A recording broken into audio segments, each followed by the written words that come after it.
Bismillahirrahmanirrahim. Assalamualaikum warahmatullahi wabarakatuh. Kembali lagi di Babah Fahmi Channel. Pada kesempatan kali ini BFC akan membahas 3 jenis atau 3 macam tenaga dalam yang sering digunakan oleh praktisi spiritual, dan juga akan membahas apa manfaat dari tenaga dalam tersebut. Jadi tonton video ini sampai selesai agar sahabat kita salah paham ya, agar kita menghindari namanya perdebatan ataupun meninggalkan yang namanya itu perselisihan. Nah, tapi sebelum menonton video yang lebih lanjut, ada baiknya sahabat BFC semua klik tombol subscribe terlebih dahulu, lalu tekan tombol like, komen, dan share agar BFC terus berkembang dan dapat upload video menarik lainnya. Oke? Libas!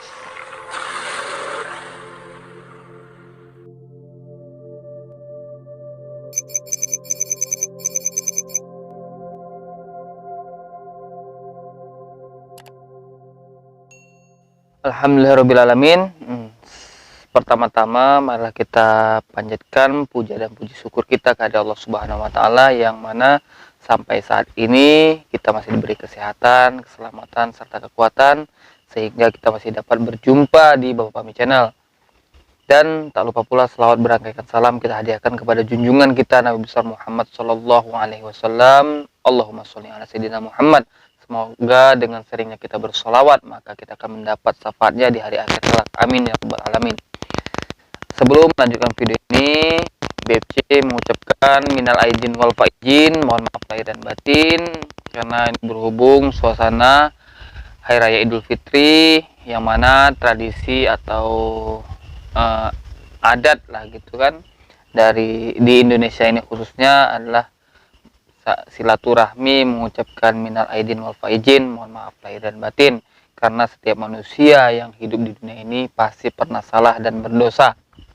Nah, lalu BFC ingin menghimbau kembali jika ada yang ingin berkonsultasi ataupun menceritakan tentang kejadian-kejadian yang pernah dialami mengenai hal-hal gaib atau mistis, atau mungkin konsultasi masalah kesehatan, bisa DM di IG-nya Babah Fahmi Channel di Baba_Fahmi 18. Nanti ada di bawah layar, insya Allah dengan melalui IG itu kita akan bertukar pikiran ataupun menyelesaikan masalah-masalah yang ada di sahabat BFC semuanya.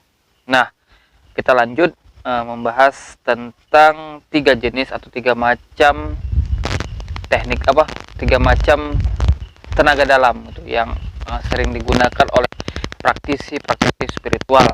Nah, yang pertama itu adalah tenaga dalam melalui olah pernapasan. Nah, ini sering juga digunakan oleh pesilat ataupun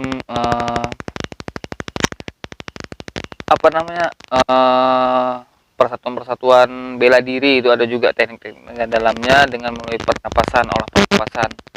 Nah, itu banyak dilakukan oleh komunitas-komunitas bela diri. Nah, itu banyak yang digunakan. Soalnya melalui tenaga dalam, melalui olah pernapasan itu, misalnya untuk membela diri ataupun pukulan-pukulan itu lebih bertenaga, lebih kuat. Itu satu manfaatnya tadi, dengan olah pernapasan, dengan cara teknik bela diri, maka pukulan-pukulan yang kita lancarkan ataupun yang kita gunakan untuk melawan musuh itu biasanya lebih bertenaga, lebih power, biasanya lebih punya power lah gitu. Ketika memukul, ketika menangkis itu biasanya akan lebih berbeda dengan istilahnya tanpa menggunakan tenaga dalam dari olah pernapasan ini.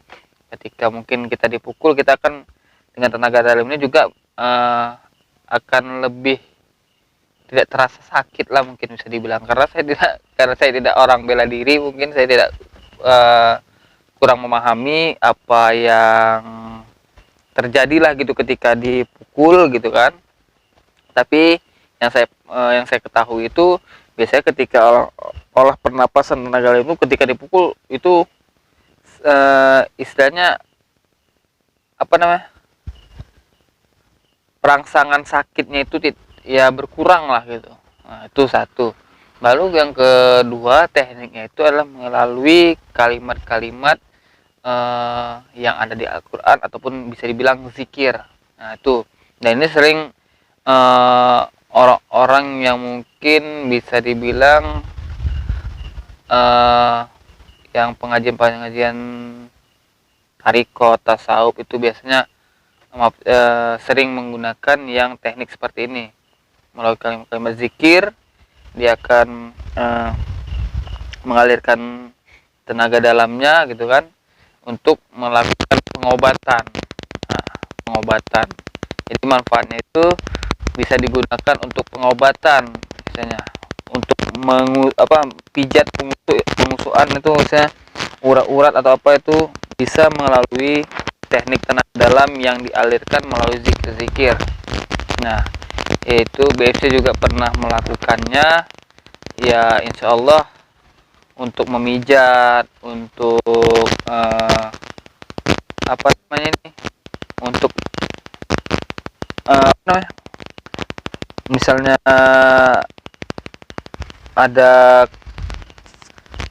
apa namanya, capek-capek badan lah, bisa dibilang gitulah, capek-capek badan bisa dipijat, itu kita dengan alirkan energi zikir gitu, kita bisa insya Allah ya tidak perlu menggunakan tenaga ekstra yang apa tuh, saya dengan pelan aja itu, dengan aliran zikir itu insya Allah sudah terasa ke badan pasien. Bahkan misalnya ada titik-titik yang sakit, misalnya BFC sering menggunakannya. Kalau BFC kadang pas mungkin duduk terlalu lama kadang timbul kebas atau apa, kadang BFC cari titiknya dengan rasanya gitu, dimana yang kurang lancar gitu kan, BFC alirkan, ambil titiknya gini ya, di apa gitu, dialirkan lalu ya insya Allah tidak menunggu waktu lama, aliran darahnya itu lancar lagi. Kadang memang ketika mungkin sholat Jumat ataupun apa itu sering kebas gitu, mungkin namanya kita manusia, kadang mungkin ada penyakit juga kan, jadi kita menetralkannya sendiri gitu dengan cara teknik-teknik yang kita pahami melalui zikir-zikir itu tadi. Lalu yang ketiga yaitu penggabungan antara olah pernapasan dengan kalimat tadi, itu bisa juga digunakan untuk pengobatan yang mana misalnya antara penggabungan itu mungkin lebih efisien, lebih efektif lagi kita ketika seseorang itu menguasai keduanya gitu. Dan penarikan itu juga bisa menggunakan yang melalui olah pernapasan dan melalui zikir-zikir gitu, untuk menarik benda-benda apa namanya, bertuah, benda-benda gaib gitu. Nah, jadi ketiga itulah yang sering digunakan oleh praktisi-praktisi spiritual dalam melakukan pengobatan, penarikan benda bertuah. Mungkin itu saja pembahasan kali